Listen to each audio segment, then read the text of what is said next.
भक्तों, आज आपको श्रीमद्देवी भागवत प्रथम स्कंद अथवा चतुर्थ अध्याय में व्यासपुत्र सुखदेव के अरण्य से उत्पन्न होरी कथा तथा व्याजी द्वारा उनसे गृहस्थ धर्म का वर्णन, यह कथा मैं आपको बताऊंगा। आप ध्यान पर सुने और इस चैनल को लाइक एंड सब्सक्राइब जरूर करें। कथा सुनिए। सूत जी बोले, उस सुंदरी अष्टापागी घृताजी को देखकर ब्याजी बड़े असमंजस में पड़े और सोचने लगे कि यह देवकन्या अप्सरा मेरे योग्य नहीं है, अतः अब मैं क्या करूं। वह अप्सरा भी ब्याज जी को चिंतित होता देखकर भयभीत हो गई कि कहीं ये मुझे सांप न दे दे। तबसा भय से व्याकुल वह अप्सरा एक सुखी का रूप धारण करके उड़ गई। ब्याज जी उसे पक्षी के रूप में देखकर आश्चर्य में पड़ गए। उससे देखने मात्र से ब्याज जी के शरीर में काम का संचार हो आया और प्रत्यंग में काम का प्रवेश हो जाने के कारण उनका मन अत्यंत विस्मय में पड़ गया। बड़ी धीरता के साथ मन को रोकने की चेष्टा करते हुए भी उस चंचल मन को वे व्यास मुनि वश में करने में समर्थ नहीं हुए। इस प्रकार घृताजी द्वारा मोहित तेजस्वी व्यास जी का मन अनेक यत्न करने पर भी भावी सहयोग के कारण उनके बस में न हो सका।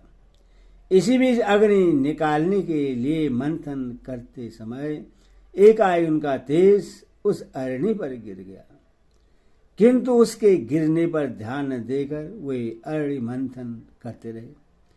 उस अरणी से उन्हीं के सदृश मनोहर स्वरूप वाले सुख उत्पन्न हो गए। अरणी से उत्पन्न हुआ बालक विस्मय पैदा करते हुए उसी प्रकार सुशोभित हो रहा था जिस प्रकार हवन करते समय घृताहुति पड़ने से प्रकट अग्नि दीप्यमान होती है। उस पुत्र को देखकर यह क्या, ऐसा सोचकर ब्याज जी अत्यंत विस्मय में पड़ गए और विचार करने लगे कि यह शिव के वरदान से ही तो उत्पन्न नहीं हुआ है। इस प्रकार अरणी गर्भ से उत्पन्न हो तेजस्वी पुत्र सुख अपने तेज से दूसरे अग्नि के तुल्य दीप्यमान प्रतीत हो रहा था। ब्याज ने दिव्य देहधारी दीर्घ ग्रहापत्य अग्नि के समान तेजस्वी पुत्र को बड़ी प्रसन्नता से देखा और पर्वत के नीचे उतरकर गंगा जल से उसको नहलाया। हे तपस्वी, उस समय आकाश से एक शिशु के ऊपर पुष्पों की वर्षा होने लगी। ब्याज ने उस महात्मा शिशु का जात कर्म आदि संस्कार किया। उस समय देवताओं ने दुंदुभियां बजाई तथा अप्सराओं ने नृत्य किया। उस बालक के दर्शन की लालसा वाले विश्वावसु, नारद, तुम्र आदि सभी गंधर्वराज प्रश्न होकर सुख के जन्म पर गान करने लगे। सभी देवता तथा विद्याधर भी अरण्य के गर्भ से उत्पन्न उस दिव्य व्यास पुत्र को देखकर प्रसन्नतापूर्वक स्तुति करने लगे। हे द्विजोत्तम, उसी समय सुखदेव जी के लिए आकाश से दिव्य दंड कमंडल और शुभ कृष्ण मृगचरम पृथ्वी पर आ गिरी। उत्पन्न होते ही वह अति तेजस्वी शिशु शीघ्रतापूर्वक बड़ा हो गया तथा वैदिक विधान के मर्मज्ञ व्यास जी ने उनका उपनयन संस्कार भी कर दिया। उत्पन्न होते ही रहस्य तथा संग्रह सहित सभी वेद उन महात्मा के समक्ष वैसे ही उपस्थित हो गए जैसे उसके पिता व्यास जी में वे विद्यमान थे। अरण्य मंथन के समय मुनिश्रेष्ठ व्यास जी ने घृताजी अप्सरा को सुकी के रूप में देखा था, इसीलिए उन्होंने इस बालक का नाम सुक रख दिया। व्याससूत सुखदेव ने बृहस्पति को अपना आचार्य मानकर विधिवत ब्रह्मचर्य व्रत धारण किया। गुरुकुल में निवास कर रहस्यों तथा संग्रहों सहित सभी वेदों तथा धर्मशास्त्रों का अध्ययन करके तदंतर गुरु को दक्षिणा देकर वे सुखदेव मुनि अपना पिता व्यास जी के पास आ गए। सुखदेव को अपना देखकर व्यास जी ने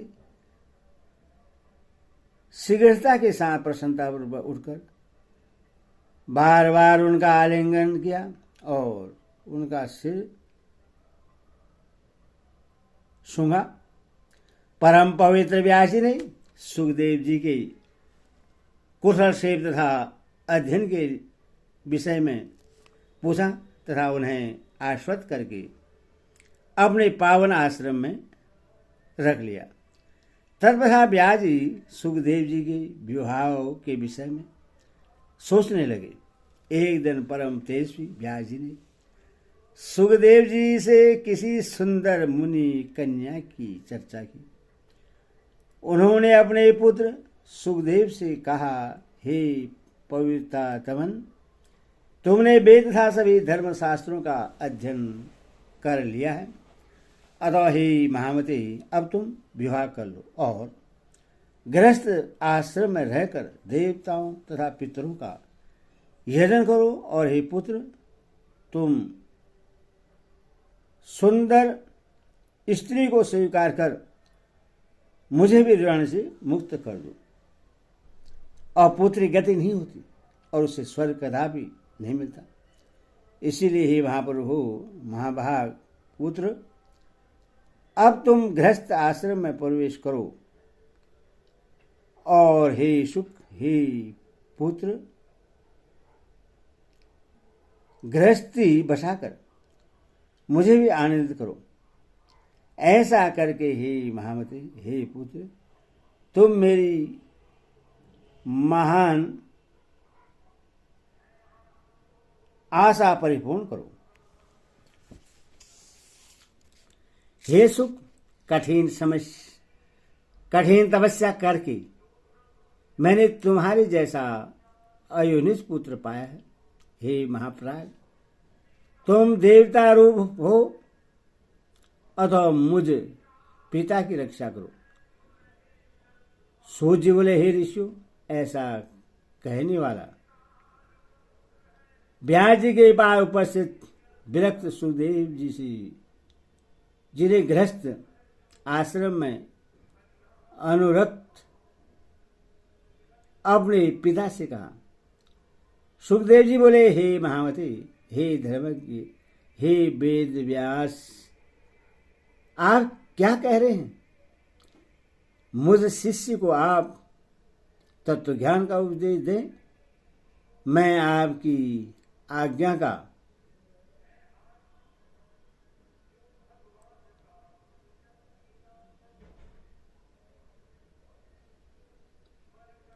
आप क्या कह रहे हैं? मुझ शिष्य को आप तत्व ज्ञान का उपदेश दें, मैं आपकी आज्ञा का पालन करूं। व्यास जी बोले, हे पुत्र, तुम्हारे लिए मैंने सैकड़ों वर्ष कष्ट सहकर जो तपस्या की और शिव जी की आराधना की, उसके फलस्वरूप मैंने तुम्हें पाया है। किसी राजा से मांग कर मैं तुम्हें प्रचुर धन दूंगा। हे महाप्राज, तुम श्रेष्ठ यौवन प्राप्त करके सुख का उपभोग करो। सुखदेव जी बोले, हितात, आप बताइए कि इस मनुष्य लोक में भला विपत्ति रहित कौन सा सुख है?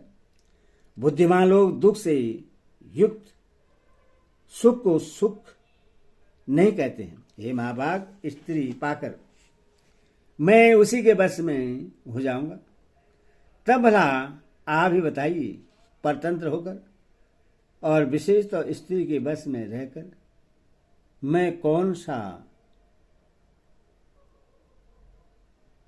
सुख पा सकूंगा? लोह या काष्ठ के फंदे में जकड़ा हुआ पुरुष कदाचित छूट भी सकता है, परंतु पुत्र कलत्र के बंधन में फंसा हुआ प्राणी कभी भी बंधन मुक्त नहीं हो पाता। यह शरीर भिष्टा एवं मूत्र से परिपूर्ण रहता है, वैसे ही स्त्रियों का शरीर भी होता है। हे विपेंद्र, तब कौन बुद्धिमान पुरुष उससे प्रेरित करना चाहेगा? हे विप्र शिरोमणि, मैं अयोनिज हूं, तब योनिजन्य सुख में मेरी बुद्धि कैसे होगी? मैं भविष्य में भी अपनी उत्पत्ति किसी योनि में नहीं चाहता। अथो अद्भुत अध्यात्म सुख को छोड़कर मैं वित्त मूत्र जन्य सुख को क्यों चाहूं?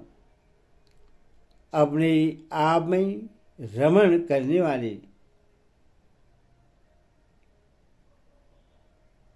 कभी विषय सुख का लोभ भी नहीं होता। मैंने सांगोपांग वेदों का अध्ययन किया और जाना कि वे हिंसामय है तथा कर्म मार्ग के प्रवर्तक हैं। मुझे गुरु रूप में बृहस्पति प्राप्त हुए। वे भी ग्रस्तों के सागर में डूबे हुए हैं। अब विद्याग्रस्त हृदय वाले वे मेरा उद्धार कैसे कर सकते हैं?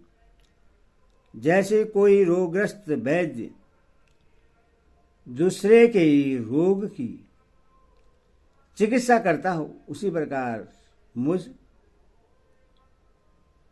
मोक्षार्थी के गुरु गृहस्थ हैं। यह विडंबना ही है। इसीलिए ऐसे गुरु को नमस्कार करके मैं आपके पास आया हूं। अब आप तत्व ज्ञान का उपदेश देकर मेरी रक्षा करें, क्योंकि मैं इस संसार रूपी सर्प से अत्यंत भयभीत हूं। इस महाभयंकर संसार चक्र में प्राणी मात्र को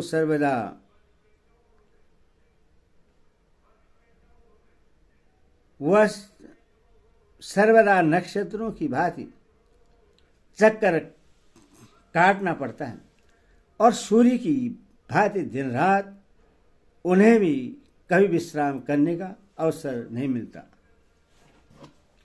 हितात, इस संसार में आत्मज्ञान को छोड़कर कौन सा सुख है? मूढ़जनों के सुख की वैसी ही प्रतीत होती है जैसे विष्टा के कीड़ों को विष्टा में होती है। वेद शास्त्र को पढ़कर भी जो सांसारिक सुख में कैसे फंसे रहते हैं, भला उनसे बढ़कर मूर्ख और कौन होगा?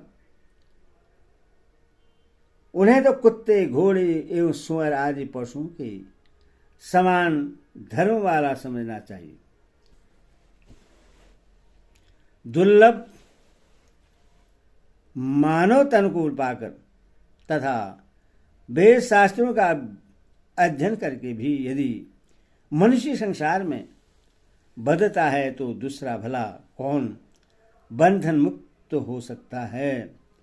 इससे बढ़कर संसार में कोई दूसरी अद्भुत बात नहीं है कि पुत्र कलंत्र और घर के बंधन में पड़ा हुआ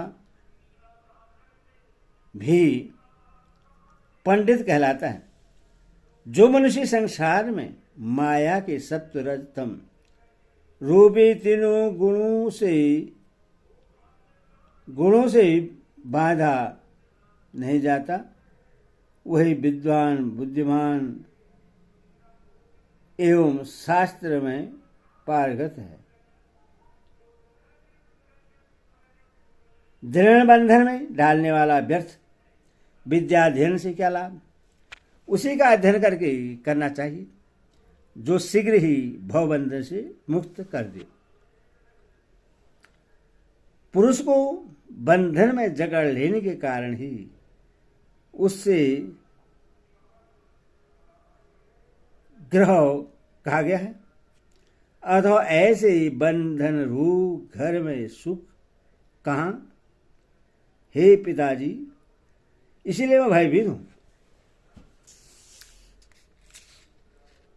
जो अज्ञानी मंद बुद्धि और अभागे मनुष्य हैं, वो इस मानव जन्म को पाकर भी पुनः बंधन में पड़ जाते हैं। ब्याज बोले, ग्रह बंधनागार नहीं है और न बंधन का समरण है, न बंधन का कारण ही है। जो मन से बंधन मुक्त है, वह गृहस्थ आश्रम में रहते हुए मुक्त हो जाता है। जो न्याय मार्ग से धनोपार्जन करता है, शास्त्रोक्त कर्म का विधिवत संपादन करता है, पितृ श्राद्ध आदि यज्ञ करता है, सर्वदा सत्य बोलता है तथा पवित्र रहता है, वह ग्रह में रहते हुए भी मुक्त हो जाता है। ब्रह्मचारी, सन्यासी, वानप्रस्थी तथा व्रतोपवास करने वाला ये सब मनुष्य मध्याह्नोत्तर काल में गृहस्थ के पास ही जाते हैं। वे धार्मिक गृहस्थ श्रद्धा के साथ मयूर वचनों द्वारा सबका सत्कार करते एवं अन्नदान से उन्हें उपकृत करते हैं। गृहस्थ आश्रम से बढ़कर कोई दूसरा आश्रम देखा या सुना नहीं गया। वशिष्ठ आदि आचार्यों और तत्वज्ञानियों ने इसका आश्रय ग्रहण किया है। हे महाभाग, वेदोक्त कर्म करने वाले गृहस्थ के लिए क्या असाध्य रह जाता है? वह स्वर्ग, मोक्ष अथवा उत्तम कुल में जन्म जो कुछ भी चाहता है वह हो जाता है। एक आश्रम से दूसरे आश्रम में जाना चाहिए, ऐसा धर्मज्ञों ने बतलाया है। अथवा आलस्य रहित होकर गृहस्थ संबंधी कर्म को संपादित करो।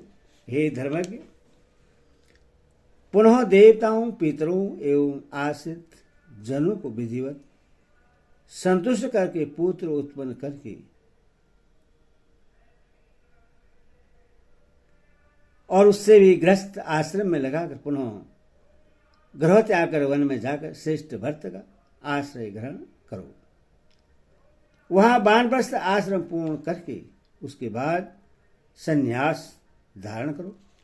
हे महाभाग, इंद्रियां मनुष्य को निश्चित रूप से परमत बना देती है। जो मनुष्य स्त्री जनित होते हैं, जो मनुष्य स्त्री रहित होते हैं, उससे मन पांचों इंद्रियों से विकल कर देता है।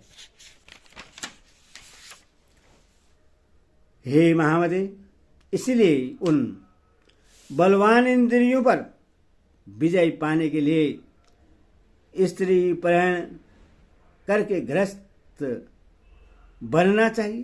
तत्पश्चात वृद्धावस्था में तप करना चाहिए। यह शास्त्र कवच है। हे महाभाग, वन में स्थित महातेजस्वी महर्षि विश्वामित्र किसी समय 3 सहस्त्र वर्षों तक निराहार और जितेंद्र रहकर अत्यंत कठोर तप करके भी मेनका को देखकर मोहित हो गए और उन्हीं के तेज से पुत्र रूप में सुंदर शकुंतला पैदा हुई। मेरे पिता पराशर जी भी धीवर की कृष्णवर्णा कन्या को देखकर कामबाण से आहत हो गए और उन्होंने नाव पर ही उससे स्वीकार कर लिया था। वर्मा जी भी अपनी कन्या को देखकर काम से पीड़ित हो गए और बेसुध होकर उसके पीछे दौड़ते रहे। तब शिव जी ने उन्हें रोका। अतः हे कल्याणकारी पुत्र, तुम मेरा हित कर वचन मान लो और किसी कुलीन कन्या से विवाह करके सनातन वेद मार्ग का पालन करो। यदि श्रीमद् भागवत महापुराण षष्ठादशहित्राणं प्रथम स्कंदे व्यासेन गृहस्थ धर्मणाम चतुर्थाध्यायो हरि ओम।